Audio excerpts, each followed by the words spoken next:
Et on va terminer avec Devil's Reign. Alors, comme je disais, j'avais stocké les trois, je les avais achetés à l'époque de la sortie, et je les avais stockés le temps de lire Daredevil, puisque je savais que le Daredevil venait avant. Bon, clairement, Chip Zdarsky, il sait écrire les personnages solo, il sait faire évoluer son histoire, mais là, il y a plein d'intervenants dans l'histoire, et c'est beaucoup plus compliqué pour lui, on le sent vraiment. Là déjà, si on se centre au niveau de l'histoire du Caïd, puisque ça parle principalement du Caïd, ça va. Si on se focus sur l'histoire de Daredevil et d'Electra, ça va. Tout ce qu'il y a autour, avec tous les personnages autour, il y a des éléments qui manquent. Hein. Il y a vraiment des éléments qui manquent. Moi j'ai adoré. Je vais lui mettre une bonne note. Je vais lui mettre un 13 parce que c'est bien, c'est vraiment sympa. Mais c'est pas aussi bien que Daredevil, clairement. C'est clairement un ton en dessous.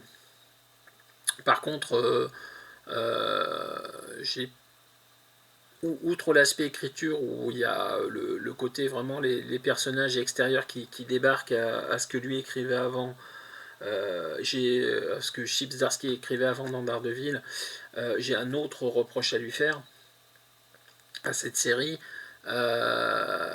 c'est qu'elle est tellement gratuite. Et on en revient encore une fois au problème des principaux crossovers Marvel depuis une quinzaine d'années, quoi. C'est-à-dire que en fait, le soufflet monte, ça explose, et puis à la fin, ben, en fait, il s'est rien passé, quoi. Il s'est rien passé, puisque tout ce qu'il y avait d'intéressant, que ce soit dans l'histoire principale ou dans les événements annexes, bah, ça retombe à l'eau. Voilà, ça n'a pas de conséquences sur le développement des personnages en fait. Ça met juste des choses au clair. Le changement principal, bah, c'est qu'il y a un nouveau maire à, à New York, et puis que le personnage enfin, l'identité secrète de Daredevil redevient secrète. Voilà, en gros il s'est passé ça là-dedans. Point. Donc trois albums comme ça, pour ça. Enfin, je sais pas moi, mais si on remonte aux années 80-90, les guerres secrètes dont je parlais dans une précédente vidéo, le costume vivant de Spider-Man, il est toujours là. Voilà une conséquence qui a duré dans le temps, qui est devenu un personnage. Après, on peut aimer ou pas, mais au moins la conséquence existe.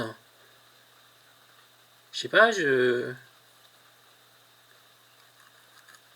il n'y a rien. Il n'y a rien. Donc, ouais, très bonne lecture, mais encore une fois, lecture sans incidence au final, donc sans importance. Le seul vrai intérêt que ça ouvre, bah, c'est que effectivement, on va pouvoir enchaîner sur autre chose au niveau de Daredevil. Donc la nouvelle série Daredevil là qui est sortie ce mois-ci, que je récupérerai chez mon libraire à la fin du mois, je pense. Donc d'ici une semaine, je pense, une semaine ou deux. Ouais, bah, on va partir sur autre chose. Un truc en lien avec le Punisher, je crois, mais je vous ai rien dit. Ouais, donc c'est très bien, mais c'est du remplissage. C'est du remplissage à vide. Et ça m'énerve de plus en plus de voir ça.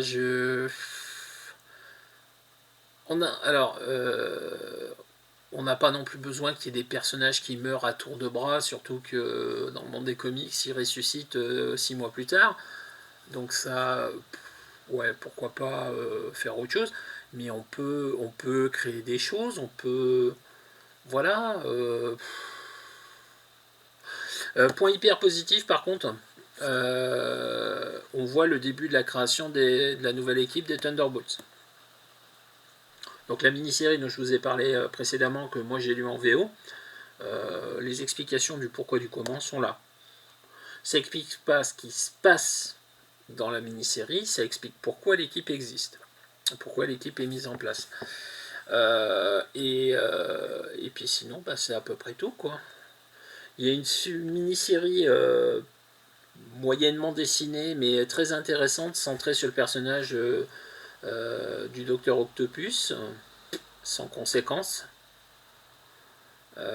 Qu'est-ce que j'ai vu d'autre qui était intéressant? Il y avait quoi dedans? Ouais, il y a la mini-série qui est sympathique, il y a les épisodes qui concernent les X-Men et plus particulièrement Emma Frost. Est-ce qu'on en reparlera dans la série X-Men? Je suis pas convaincu. Donc, ouais, c'est gonflant de... pourquoi faire ça, quoi? C'est tellement vite, c'est tellement creux. Et j'attends pas non plus l'histoire du siècle, mais j'attends qu'il y ait des conséquences qui permettent de faire de nouveaux statu quo et de nouvelles histoires sur de nouveaux principes sans forcément non plus révolutionner l'histoire des personnages. Entre rien et la destruction complète, enfin, il y a des gradations, il y a des choses à pouvoir faire, quoi. C'est tellement gratuit que c'est ennuyeux, quoi. C'est ennuyeux. Voilà, donc c'est le tour de mes lectures. Je me suis pas ennuyé en le lisant.